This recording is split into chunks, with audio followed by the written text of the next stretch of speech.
अस्सलाम वालेकुम and good evening. मैं हूं आपकी मेज़बान सना हारून।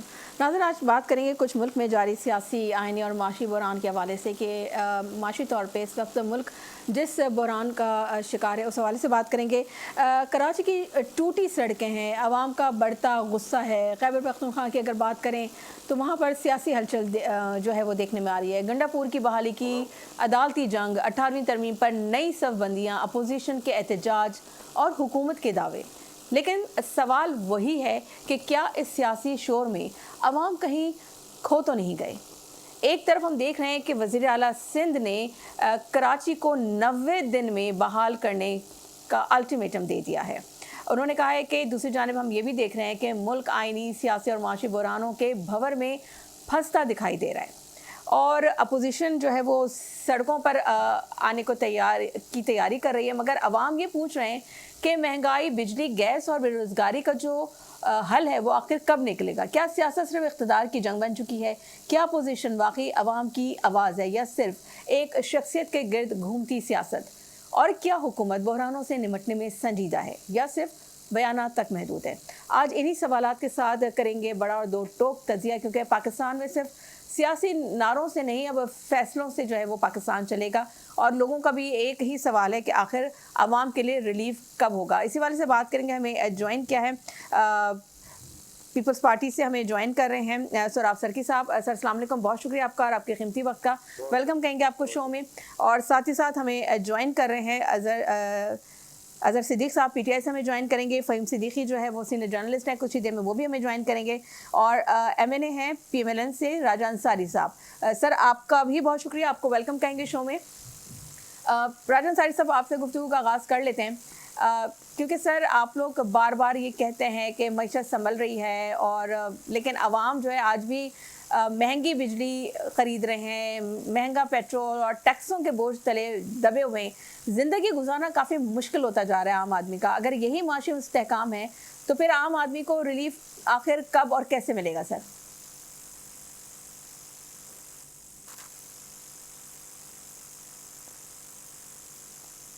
ठीक है, अभी राजन सारी साहब ने हमें ज्वाइन नहीं किया। सुराब सर की आपसे जानना चाहूँगी, मुराद अली शाह साहब ने जो है कराची की जो सड़कें हैं वो 90 दिन में मुकम्मल जो है वो कंप्लीट करने का हुक्म दिया है।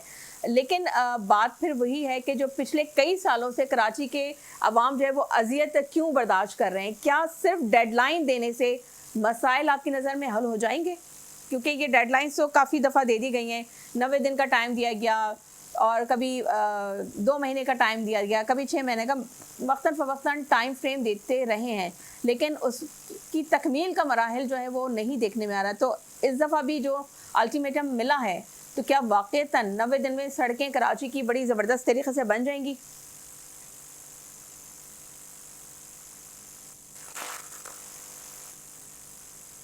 जी सर, आप सर के साथ मौजूद हैं आप हमारे साथ?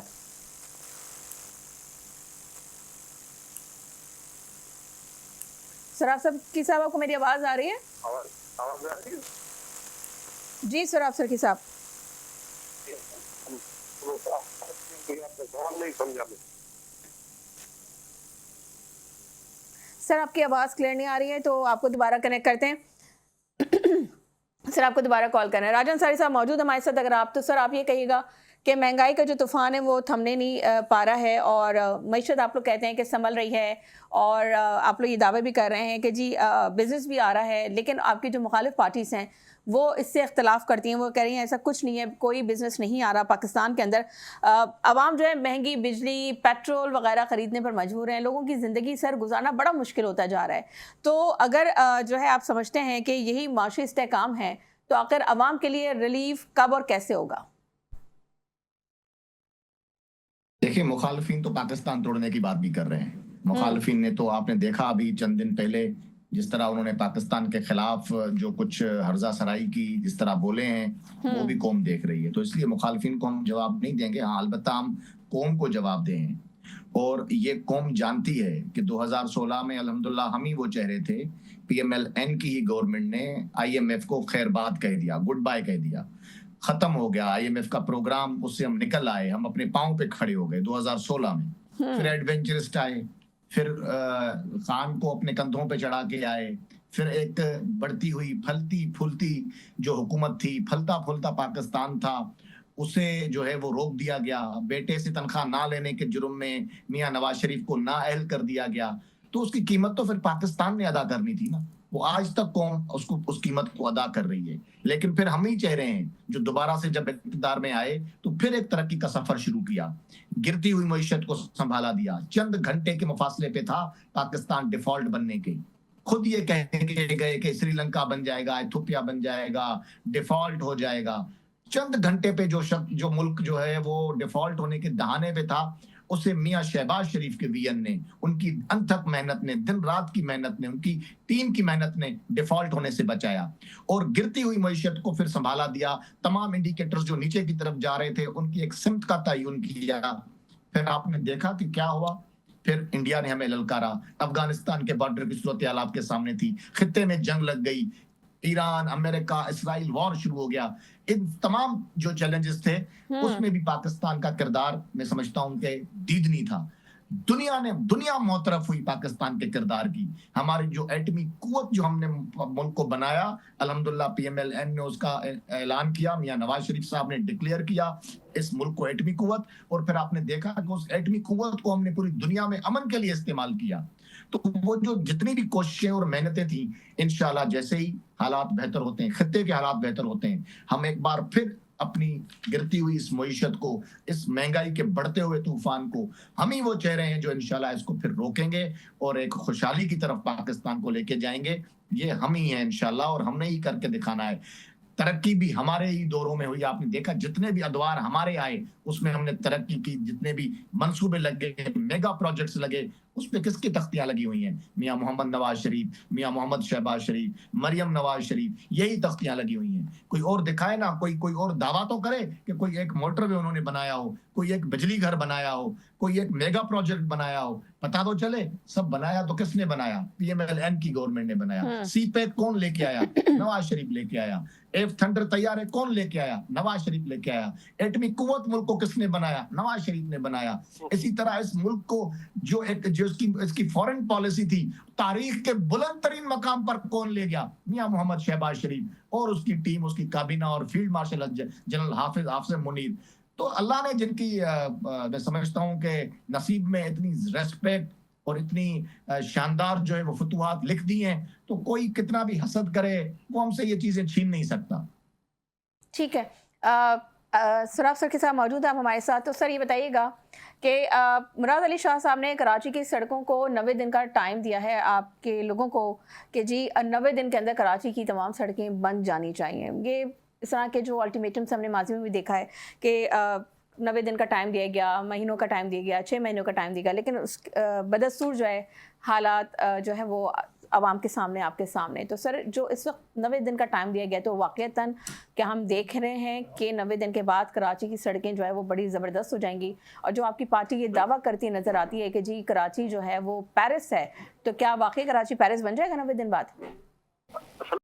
के काम कराची के अंदर हुआ है अभी आज ही। मेरे ख्याल में आपको भी पता है कि ये शाहराह भुट्टो जो है उसका इफ्तिताह हुआ है। बहुत सारे अंडर पासेस बने पूरे कराची के अंदर, और ये दो चार ऐसे मसले थे जिनकी वजह से इश्यूज आ रहे थे। वो भी अभी आपने देखा होगा, कल जो है कैबिनेट मीटिंग में बहुत सारे फैसले किए गए, डिसीजन किए गए, और कुछ काम जो है FW के हवाले किया गया है।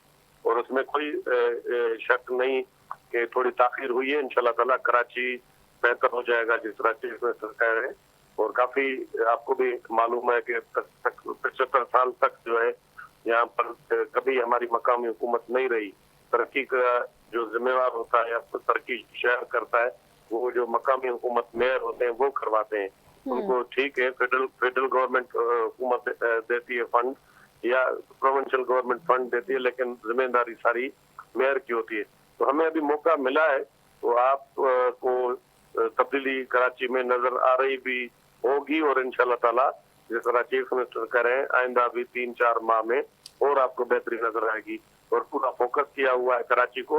इंशाल्लाह ताला कराची को एक मर्तबा फिर जिस तरह पहले रोशनियों का शहर हुआ करता था, इंशाल्लाह उसको बहाल करेंगे। ठीक है, let's hope for the best. Rajan Ansari साहब, हुकूमत कहती है कि मुल्क को डिफ़ॉल्ट से बचा लिया है। सर, अवाम पूछ रही है अगर मुल्क बच गया है डिफ़ॉल्ट से, तो अवाम क्यों नहीं बच पा रही है? देखिए, मुल्क को डिफॉल्ट से बचाया, जिसकी वजह से आज इंडिया वाली सूरत हाल नहीं है कि पेट्रोल के जगह जो है वो लाइनें लगी हों पेट्रोल हासिल करने के लिए, या खित्ते में और ममालिक हैं जहाँ पे पेट्रोल की किल्लत है। आज अल्हम्दुलिल्लाह पाकिस्तान में किल्लत नहीं है। डिफॉल्ट से बचाया तो अल्हम्दुलिल्लाह आज पाकिस्तान के वो हालात नहीं है जो हमारे इस खित्ते के दीगर ममालिक के हालात हैं। ये जो अभी सूरत हाल है जिस पर हमें तनकीद का निशाना बनाया जा रहा है, ये सूरत हाल खित्ते की दीगर ममालिक में भी है, यूरोपियन कंट्रीज में भी है। खुद अमेरिका के अंदर 40% पेट्रोल प्राइसेस हाई हुई हैं। ये एक जंगी सूरत हाल है खित्ते के अंदर, वो उससे सब वाकिफ हैं, लेकिन उसमें पाकिस्तान का किरदार था, उसकी दुनिया तारीफ कर रही है। और हमारे यहाँ भी अवाम अल्हम्दुलिल्लाह हमारे साथ खड़े हैं, वो सब चीजें देख रहे हैं, समझदार हैं। कुछ लोग हैं जो पाकिस्तान को तोड़ना चाहते हैं, पाकिस्तान के मुखालिफ हैं, पाकिस्तान की असास के मुखालिफ हैं, पाकिस्तान की अफवाज के मुखालिफ हैं, वो ये प्रोपेगेंडा कर रहे हैं। हकीकत इसके बरअक्स है। जरूर महंगाई है, सब, मैं भी एक आम शहरी हूँ, महंगाई की चक्की में मैं भी पिस रहा हूँ, लेकिन मुझे इस बात का इदराक है कि महंगाई की वजूहात क्या हैं, और मुझे इस बात का भी इदराक है कि हमारी हुकूमत सेफ हाथों में है, महफूज हाथों में है, और उन्हें मौका मिलेगा, ये हालात बेहतर होंगे तो वो जरूर हमारे लिए करेंगे। तो इंशाल्लाह फेडरल गवर्नमेंट जो है वो उसकी प्लानिंग जबरदस्त है, टीम वर्क जबरदस्त है। 16 घंटे मोहतरम वजीर आजम काम करते हैं, तनख्वाह नहीं लेते, काबीना तनख्वाह नहीं लेती। हमारे ट्रेजरी बेंचेस के एमएनएस जो हैं वो अपनी आधी तनख्वाहें लेते हैं, हालांकि अपोजिशन लीडर अपनी तमाम अपोजिशन के तमाम अराकीन तनख्वाहें भी फुल ले रहे हैं, मराते भी ले रहे हैं इस गरीब मुल्क में जहाँ पे ये सूरत हाल है। तो हमने अपने जो मेजर्स लिए हैं, तमाम जो सरकारी गाड़ियां हैं उसको, उन गाड़ियों को हमने ग्राउंड कर दिया है, सवाए जरूरत के गाड़ियों के। पेट्रोल हमने खत्म कर दिया, सब जो अफसरान को और रात याफ्ता जब तक हम कहते थे वो उनको मिलते थे। अच्छा, प्रोटोकॉल का क्या है? प्रोटोकॉल से खत्म कर दिया गया? प्रोटोकॉल लिमिटेड कर दिया है, प्रोटोकॉल लिमिटेड कर दिया है। ठीक। एक दो गाड़ी के अलावा कोई प्रोटोकॉल नहीं है। हाँ, जहाँ पे बहुत सारे मिनिस्टर्स, बहुत सारे लोग इकट्ठे होकर सफर करते हैं। जी सर, मैं आ रही हूँ, आपकी तरफ आ रही हूँ। जी राजन अंसारी साहब, ये सारी चीजें कर्टेल की हैं। आप आने वाले दिनों में भी आप देखेंगे कि जो सादगी फेडरल गवर्नमेंट ने अपनाई है वो आपको बिल्कुल नजर भी आएगी। जो नेगेटिव खबरें फैलाने वाले लोग हैं वो तो फैलाते रहते हैं। आपने देखा कि मोहतरम वजीर आजम कराची आए, उनके साथ वजीर आला, गवर्नर, दीगर वुज़रा, बहुत सारे लोग थे, तो उनकी अगर दो दो गाड़ियां भी अगर रख लें तो वो फिर भी 40 बनती थी, उसके बावजूद 37 गाड़ियां थी। तो वो जो बहुत सारे लोग इकट्ठे ट्रेवल करते हैं तो हर आदमी अपनी गाड़ी पे ट्रेवल करता है तो वो ज्यादा गाड़ी लगती हैं, लेकिन फी बंदा जो है वो गाड़ियों का हमने कम इस्तेमाल कर दिया। ठीक है। अच्छा सुराब सरकी साहब, 18वीं तरमीम की जो इतनी बात हो रही है, आप लोग से अगर बात की जाए तो आप लोग कहते हैं कि ये तो सिर्फ मीडिया पे ही बात हो रही है, लेकिन सर अगर खाली मीडिया पे बात हो रही होती तो ज़ाहिर आपकी पार्टी के जो चेयरमैन है बिलावल भुट्टो जरदारी साहब, उन्होंने तो बड़ा वाज़ेह तौर पे कहा है कि 18वीं तरमीम किसी सूरत हम जो है ख़त्म होने नहीं देंगे, और 18वीं तरमीम ख़त्म नहीं होने देंगे, 28वीं तरमीम आने नहीं देंगे। तो आप लोग के जो तहफ़्फ़ुज़ात की जो बातें हैं, जो आप लोग बात कर रहे हैं 18वीं तरमीम को लेकर, लेकिन सिंध में हम देख रहे हैं कि बलदियाती इदारे आज भी कमज़ोर हैं, तो सर वो क्यों हैं? इख्तियारात निचली सतह तक क्यों मुंतकिल नहीं होते? जी सर, आप सरकी साहब।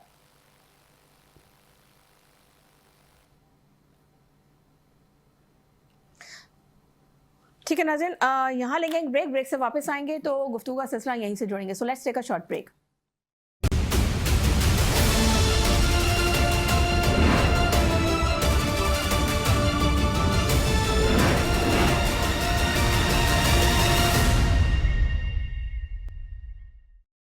वेलकम बैक नाज़रीन। हमें पाकिस्तान तहरीक इंसाफ से ज्वाइन किया रिजवान खानज़ादा साहब ने, मेंबर प्रोविंस असेंबली हैं। रिजवान साहब, बहुत शुक्रिया आपका, आपका कीमती वक्त का। सर इतना बता दीजिएगा, आप लोग हर मसले का जो मरकज़ है वो बानी PTI को बनाते हैं, लेकिन खैबर पख्तूनख्वा में हम देख रहे हैं कि जो दहशतगर्दी है, गवर्नेंस है, तरक्याती जो मंसूबों पर उठने वाले जो सवालात हैं, उसका जवाब कौन देगा? बिस्मिल्लाहिर्रहमानिर्रहीम, इय्याका नअबुदु व इय्याका नस्तईन। बहुत शुक्रिया सना साहिबा। देखिए, दहशतगर्दी जो है वो रोकना इदारों का काम है, वफाकी हुकूमत का काम है। सरहदों की हिफाजत हमारी फौज की औलियन जिम्मेदारी में शामिल होती है। हमने कभी मना नहीं किया किसी दहशतगर्द के खिलाफ ऑपरेशन ना करें, किसी दहशतगर्द को आप जो है वो मुकाबले में हलाक ना करें। कल भी 24 से 25 दहशतगर्द जो है फितना ख्वारिज जो है वो मारे गए हैं। तो पाकिस्तान तहरीके इंसाफ ने कभी भी किसी भी दहशतगर्दी की हिमायत नहीं की है, ना ही दहशतगर्दों की हिमायत की है। तो सरहदों की हिफाजत जो है वो हमारी पाक फौज का काम है, पाक फौज का काम है। और पाक फौज को दहशतगर्दी पर काबू पाना चाहिए, वफाकी हुकूमत को दहशतगर्दी पर काबू पाना चाहिए। अब जाहिर बात है कि इदारों से ज्यादा ताकतवर तो कोई नहीं है। पाकिस्तान का सबसे ताकतवर जो इदारा है वो फौज है, और फौज को इस मुल्क में खुली छूट है। हर किस्म की, हर पीपल्स पार्टी हो, नून लीग हो या पाकिस्तान तहरीके इंसाफ हो, कभी भी रिजवान खानजादा साहब, आप कभी भी जिसकी फौज की बात कर रहे हैं, प्लीज आप मुझे let me finish. Rizwan Khanzada साहब, इस मुल्क की फौज अपना भरपूर तरीके से काम करेंगे। आप ही वो लोग थे, आप ही के जो बानी हैं, नहीं सर, इस तरह से गुफ्तगू नहीं हो सकती ना रिजवान खानजादा साहब। रिजवान साहब, इस तरह से बात नहीं हो सकती। एक तो मेरी बात सुने, देखें आप लोग बात करते हैं ना कि बानी पीटीआई, देखें जो फौज है ना वो हमारी रेड लाइन है, उस रेड लाइन को मैं आपको क्रॉस करने की इजाजत नहीं दे सकती, सॉरी। दूसरी एक बात कि सर गुज़िश्ता कई अरसे से आपकी वहाँ पे गवर्नमेंट है, आप लोग वहाँ पे क्या कर रहे हैं? जब से आपके सीएम सोहेल आफरीदी साहब आए हैं, हमने तो यही देखा है कि उन्होंने आने के बाद से सिर्फ इश्क इमरान में वो मुब्तला हैं। वो ठीक है, होते रहे अपने बानी की पीटे में, सब अपने कायद के जो है इश्क में मुब्तला होते हैं, लेकिन आप उस जो सूबे के आप जो है सीएम हैं, तो आपके कुछ फराइज बनते हैं टुवर्ड्स आपकी अवाम, टुवर्ड्स आपके सूबा। तो वहाँ पे ना गवर्नेंस का कोई मैटर है, ना वहाँ पे आप लोग की जो गवर्नमेंट है, अब तो काबीना तश्कील दी गई है, उसमें भी 31 लोगों पे मबनी आप लोगों ने काबीना उठा के बना दी। तो ये सारी चीजें क्या कहाँ जस्टिफाई कर रहे हैं? आप लोग का भी कोई काम है या नहीं है? और रही बात दहशतगर्दी की, तो जब वहाँ ऑपरेशन किया जाता है तो आप ही लोग हैं, आप ही की पार्टी के लोग हैं जो कहते हैं कि जी उनसे डायलॉग किए जाएं, और लोगों से डायलॉग किए जाएं इस माजरत के साथ कि जो आपके बच्चों के सर को जो है वो तन से जुदा करके उसे फुटबॉल कहते हैं, ये लोग इस काबिल हैं कि इनसे डायलॉग किए जाएं? अब मैं बात करूं अपनी? जी देखें जी मेरी बहन, आपने कहा कि फौज हमारी रेड लाइन है, तो फौज हमारी भी रेड लाइन है, फौज हमारी भी रेड लाइन है। ये फौज भी हमारी है, ये मुल्क भी हमारा है। हम जो है पाकिस्तान तहरीके इंसाफ एक मजबूत फौज देखना चाहती है इस मुल्क में। हम फौज के खिलाफ नहीं है। आपकी बातों से मुझे ऐसा लग रहा है कि आप समझती हैं शायद हम फौज के खिलाफ हैं। चाहे हम फौज के खिलाफ बातें कर रहे हैं, ये फौज हमारी है। हम फौज के शाना बाशाना खड़े हैं, फौज ऑपरेशन करे। हम किसी दहशतगर्द की, किसी दहशतगर्दी की पाकिस्तान तहरीके इंसाफ हिमायत नहीं करती है। बात रही अगर कोई दहशतगर्द है, दहशतगर्दों से कोई मुज़ाकरात नहीं होते। दहशतगर्दों के से दहशतगर्दी की जबान में ही निपटना चाहिए, यही हमारा पैगाम है। ठीक, राजन सारी साहब, आप गुफ्तगू सुन रहे हैं सर, क्या कहना चाहेंगे? कुछ कमेंट करना चाहेंगे बात पे? देखें, मैं अब क्या कमेंट करूं कि आपने तो एक मुनासिब सवाल पूछा और उस सवाल पर भी गुस्सा हो गए, और मुझे उस गुस्से का सबब समझ में नहीं आया। लेकिन देखें, जब आप ये कहेंगे कि किसने मना किया है, फौज करे, यूं करे, तो आप यही तासुर तो यही मिलेगा कि आप उस ऑपरेशन से खुश नहीं हैं। तासुर यही मिलेगा कि आप इनके जो दहशतगर्द हैं, इनके सपोर्टर्स हैं। तासुर यही मिलेगा कि आपने हमेशा से जो पॉलिटिक्स की है प्रो तालिबान, वही अभी भी कर रहे हैं। जिस तरह खुद अभी जो है वो केपीके के सीएम ने कहा कि हम पाकिस्तान तोड़ना चाहते हैं, यानी एक छोटी सी बात पे वो कि रास्ता खोलो वरना पाकिस्तान टूट जाएगा।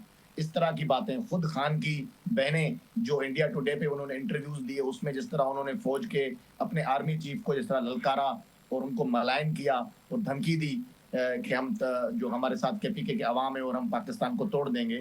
ये सारी चीजें जब सामने आएंगी तो फिर सवाल तो बनेगा, और फिर जब सवाल उठेगा तो फिर उस पर गुस्सा तो नहीं होना चाहिए। तो मैं समझता हूँ कि हम सबको मिलकर, इस मुल्क हम सबका है। मैं किसी की भी मुहब्बे वतनी पर शक नहीं करता। मैं समझता हूँ कि आप लोग मुहब्बे वतन हैं, तो फिर आप मुहब्बे वतन होने का सबूत भी दें। आपको फिर उसका उस तरह से बिहेव भी आपको वही करना पड़ेगा। आपको कहना पड़ेगा कि हमारी अफवाज ने जबरदस्त कुर्बानियां दी हैं केपीके में जारी ऑपरेशंस में। आपको वो जो शहीद हुए हैं वहां पे जवान, उनको खराज तहसीन भी पेश करना पड़ेगा। और आपको अपनी पुलिस और जो इदारे सूबाई हुकूमत के अंडर में उनको भी हिदायत जारी करनी पड़ेंगी कि वो दहशतगर्दी के खिलाफ भरपूर महाजाराई करें।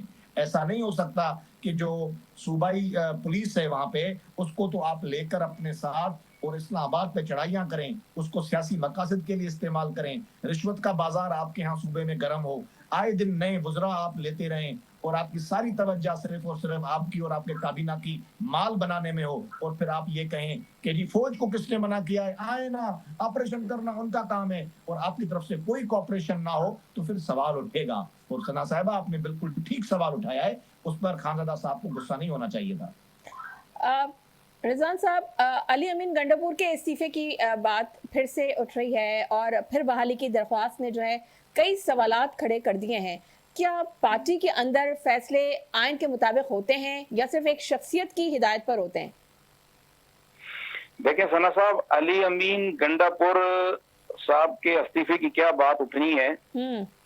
हमारे तो आस्तीनों में सांप बहुत पाले हमने, और वही सांप अब पीटीआई को डस रहे हैं। हमें किसी से कोई शिकायत नहीं है।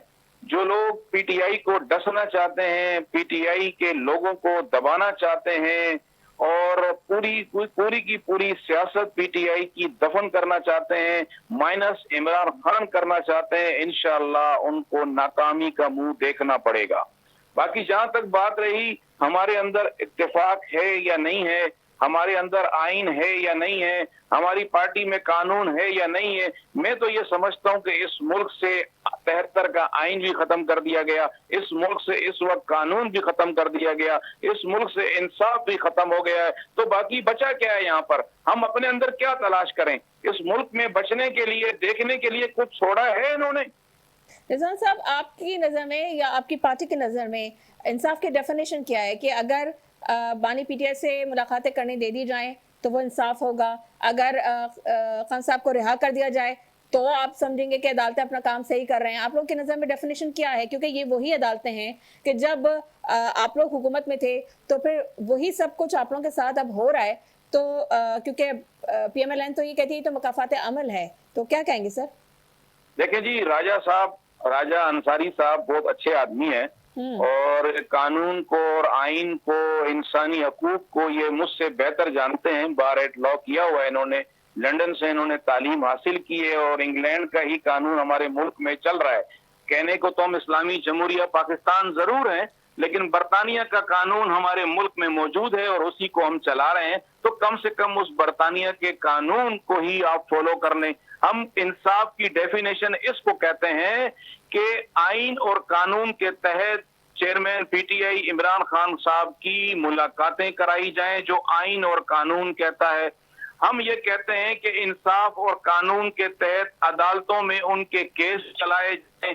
लेकिन मसला यह है कि अपनी मर्जी से आप मुलाकातें बंद करा देते हैं, अपनी मर्जी से उनके केस आप अदालतों में चलाने नहीं देते। नहीं रिजवान साहब, मुलाकातें तो देखिए, मुलाकातें तो हो रही थी जब तक कि आप लोगों ने क्यों बंद की? हुकूमत के रेट को चैलेंज नहीं किया, मुलाकातें हो रही थी। फिर जिस तरह के स्टेटमेंट सामने आए तो उसके बाद मुलाकातें रोकी गई हैं।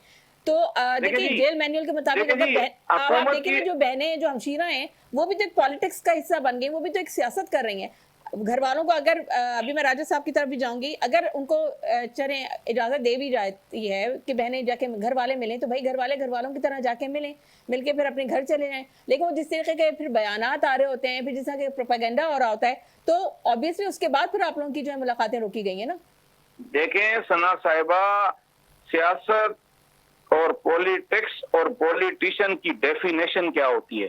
अब आप मुझे ये बताएंगे कि सियासत का मतलब क्या है? आप मुझे बताएं कि सियासत का मतलब क्या है? हमारे यहाँ सियासत मुनाफकत को कहते हैं, सियासत झूठ बोलने को कहते हैं, सियासत की डेफिनेशन है खिदमत। तो सियासत कहने का मतलब ये कि आप अलीमा खान साहिबा अगर अपने भाई से मुलाकात करने के लिए जेल में आती हैं और उनका पैगाम उनके कारकुनों तक पहुंचाती हैं, तो वो नहीं होना चाहिए। तो कलसूम नवाज साहिबा क्या कर रही थी नवाज शरीफ को जब गिरफ्तार किया गया था? तमीना दौलताना साहिबा उनके साथ क्या कर रही थी जब नवाज शरीफ साहब को गिरफ्तार किया गया था? जिनको आज अलीमा खान साहिबा पर एतराज है, उस वक्त वो कलसूम नवाज पे एतराज क्यों नहीं कर रहे थे? जब ये पीएमएलएन नवाज शरीफ साहब की गिरफ्तारी के बाद मुजाहरे कर रही थी, एहतजाज कर रही थी, तो उस वक्त एतराज क्यों नहीं हुआ? आज इमरान खान के कारकुनों पे एतराज है, आज इमरान खान की बहनों पे एतराज है, आज इमरान खान के वकीलों पे एतराज है। तो ये एतराज करने वाले ना कानून को मानते हैं, ना इंसाफ को मानते हैं, ना इंसानियत को मानते हैं, ना खुददारी को मानते हैं। तो आप हमसे कानून कहती हैं कि हम कानून को माने, जब ये खुद कानून की पैरवी नहीं करते, कानून को नहीं मानते, तो कानून को मानने का ठेका सिर्फ पाकिस्तान तहरीके इंसाफ के वर्कर ने लिया हुआ है। ठीक है, राजन साहब आप गुफ्तगू सुन रहे हैं रिजवान खानजादा साहब की, आप कोई कमेंट करना चाहेंगे सर? आप कमेंट करते हैं, लेकिन मेरा एक सवाल ले लीजिए साथ में कि सर चले ठीक है जो कुछ माजे में हुआ तो लेकिन आप लोग अपना दिल बड़ा करके आप लोग दे दें मुलाकात करने दें, अगर मुलाकातें आप लोग उनके घर वालों को करने देते हैं और उनका जो एक जायज़ एक आप लोग से एक वो है कि जी बानी पीटीआई को जो हॉस्पिटल मुंतकिल किया जाए और उनका इलाज करवा जाए उनके डॉक्टर से, तो सर अगर ये हो जाए तो इसमें क्या मुज़ायक़ा है? तो फिर ये जो फिर धरने और एहतजाज हैं तो हो सकता है कि ये चीज़ें फिर ख़त्म हो जाएं, क्योंकि उनका जो एक है आप लोग अपना दिल बड़ा करके थोड़ा सा खोलें मुलाकात के रास्ते। नहीं, देखिए ये जो मवाजना कर रहे हैं ना, जो कंपेयर कर रहे हैं मियां नवाज शरीफ साहब की कैद को और बानी पीटीआई की कैद को, ये मवाजना बनता नहीं है। देखें, अगर मवाजना करना है तो फिर चले कान को दूसरी तरफ से ही पकड़ के देखें ना। फिर मुझे ये बताएं कि जब मियां नवाज शरीफ साहब जेल में थे, अभी मैं उस तरफ नहीं आ रहा हूं कि वो किस केस में थे और ये किस केस में, इस तरफ भी नहीं आ रहा हूं। पहले भी तैयारा साजिश केस में थे और उसके बाद भी बेटे से तनख्वाह ना लेने के केस में आपने अंदर रखा। करप्शन का कोई अल्हम्दुलिल्लाह केस आप लोग नहीं बना सके। आप तो 190 मिलियन पाउंड करप्शन के केस में, बिल्कुल बहुत बड़े मेगा करप्शन के केस में अंदर है, लेकिन उस तरफ नहीं आ रहा हूं मैं। अगर आप कंपेयर ही कर रहे हैं ना, तो फिर आप इस चीज को कंपेयर करें। क्या मियां नवाज शरीफ ने, क्या मियां शहबाज शरीफ ने स्टेज पे खड़े होके और बैरून मुल्क खड़े होके या अपने मुल्क में खड़े होके ये कभी कहा है कि हम बानी पीटीआई के सेल से एयर कंडीशन निकालेंगे, टीवी निकालेंगे, उसको ये अजियत देंगे, उसकी मुलाकातें बंद करेंगे, उसको ये तो जरा कर देंगे? ठीक है, तो ऑब्वियसली ये तो उनके बानी पीटीआई के बयान तो रिकॉर्ड पे हैं मौजूद, बिल्कुल ठीक। इंतकाम की आग थी ना, इंतकाम की आग थी। एक तस्कीन अपने आप को बंदा पहुंचाने के लिए किसी कैदी के सेल में उसकी जो 3 मरतबा का वजीर आजम, उसकी जो उसको अकॉर्डिंग टू बुक जो उसको फैसिलिटीज मिल सकती है कानून के मुताबिक, वो आप छीनने की कोशिश कर रहे थे। उस वक्त आपको जेल मैनुअल याद नहीं आ रहा था, आज आपको सारे जेल मैनुअल याद आ रहे हैं। बिल्कुल सना साहिबा, आपने दुरुस्त फरमाया, आपने खुद अपने सवाल का जवाब दिया है कि एक ऐसे शख्स की मुलाकातों को क्या हक पहुंचता है कि अगर हम उसकी मुलाकातें कराएं, वो बाहर आकर प्रोपेगेंडा करें, मंफी प्रोपेगेंडा करें, झूठ बोलें, यहाँ के लोगों को झूठ बताएं क्योंकि वो तो इतने अजाब में हैं, उसको तो ये हो गया, उसको तो फला हो गया, और ताकि यहाँ पे क्योस फैले, यहाँ पर अफरा तफरी हो। अगर आप इतने मकबूल हैं जनाब, मैंने बार बार हमेशा आपकी मकबूलियत को हम चैलेंज कर रहे हैं कि अगर आप मकबूल हैं तो आप तो करोड़ों लोगों के दिलों की धड़कन है ना। 3-4 लाख ही लोग निकल आए ना तो रियासत कुछ नहीं कर सकती। आज ठीक है, क्योंकि प्रोग्राम का बहुत मुख्तसर रह गया। राजन साहब, रिजवान खानजादा से पूछ रहे थे, आज आप लोगों ने जुमे के बाद एहतजाज की कॉल दी थी, क्या अपने अपने जिला में जो है वो एहतजाज करें, लोग कारकुनान निकले, सर क्या हुआ उसका? देखिए जी, तहरीक तहफ़्फ़ुज़ आइन ने जो है वो एहतजाज की कॉल दी थी जुम्मे की नमाज के बाद, और हर डिस्ट्रिक्ट में, हर जिले में एहतजाज हुआ है। ऐसा नहीं है कि लोग नहीं निकल रहे हैं। आप ये बताएं कि 4 से 5 हजार लोग हमारे अडियाला के बाहर से किस्तों में 3 साल के अंदर गिरफ्तार हैं।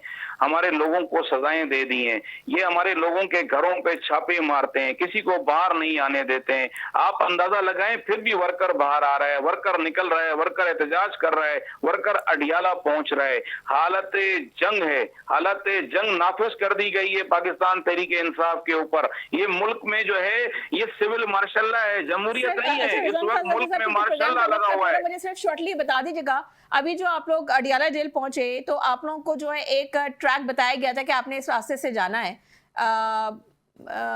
I forgot that area name, but लेकिन आप लोगों ने रूट चेंज कर लिया। और जब उनसे सवाल किया गया सोहेल अफरीदी साहब से, उन्होंने कहा मेरी मर्जी, मेरा मुल्क है। सर ये तो कोई बात ना हुई। आप लोग GHQ के रास्ते से आप लोग क्यों ऐसे वो वाला रूट आप लोगों ने क्यों अख्तियार किया? जब एक चीज़ की आप लोगों को इजाज़त दी भी जाती है फिर भी आप लोग उसके जो है बरखिलाफ काम कर रहे होते हैं। फिर जब अगर हुकूमत जो है वो हरकत में आती है तो फिर आप लोग गिला करते हैं। देखें जी, ऐसी कोई इजाजत किसी तरह नहीं दी गई, कोई रूट नहीं दिया गया, ये सब झूठ है। झूठ पे मुबनी जो है ये किस्से सुनाते हैं। बात यह है कि तो अडियाला के ने क्यों नफी नहीं की इस बात की? देखिए जी, उन्होंने तो कहा अडियाला कि के मेरा मुल्क मेरी अडियाला मर्जी के में बाद जहाँ से देखिए जी, अडियाला के जाऊंगा। हमारी मर्जी, हम जहाँ जाएं। आपने जो है कराची प्रेस क्लब जाना है तो आपकी मर्जी है, आप टावर से आए या नाजमाबाद से आए या लालू खेत से आए या शहर पैसा से आए। बात यह कि आपने एहतजाज करना है, आपकी मर्जी से एहतजाज करेंगे हम। आप पैरामीटर हमें देंगे एहतजाज करने के लिए। ये तो कानून और आइन नहीं है, ये तो जमहूरियत नहीं है। खुद मजबूर किया ना कि आप लोगों को जो है एक रोड मैप दिया जाए कि आप इस रास्ते मजबूर ये कर रहे हैं। मैंने कहा ना कि ये राजा साहब ने कहा कि सुहेल आफरीदी ने कहा कि जी हम मुल्क तोड़ना चाहते हैं। उन्होंने ऐसी बात नहीं की। उन्होंने कहा कि आप मुल्क तोड़ना चाहते हैं। ये जुल्म, जबर और फस्तायत हम पर नाजिल कर हम पर मुसल्लत कर ये मुल्क तोड़ना चाहते हैं। ये मुल्क तोड़ना चाहते हैं, ये मुल्क तोड़ना चाहते हैं। पाकिस्तान तहरीके इंसाफ मजबूत पाकिस्तान मजबूत फौज देखना चाहती है। ठीक है, बहुत शुक्रिया दोनों मेहमानों का। राजन सारी आपका भी बहुत शुक्रिया, रिजवान खान साहब आपका भी बहुत शुक्रिया। मेरे क्योंकि प्रोग्राम का वक्त खत्म हो रहा है तो इस वजह से मैं आप लोगों से इजाजत चाहूंगी। नाज़रीन मुझे दीजिए इजाजत, अपना रखिएगा बहुत ख्याल। अल्लाह हाफिज।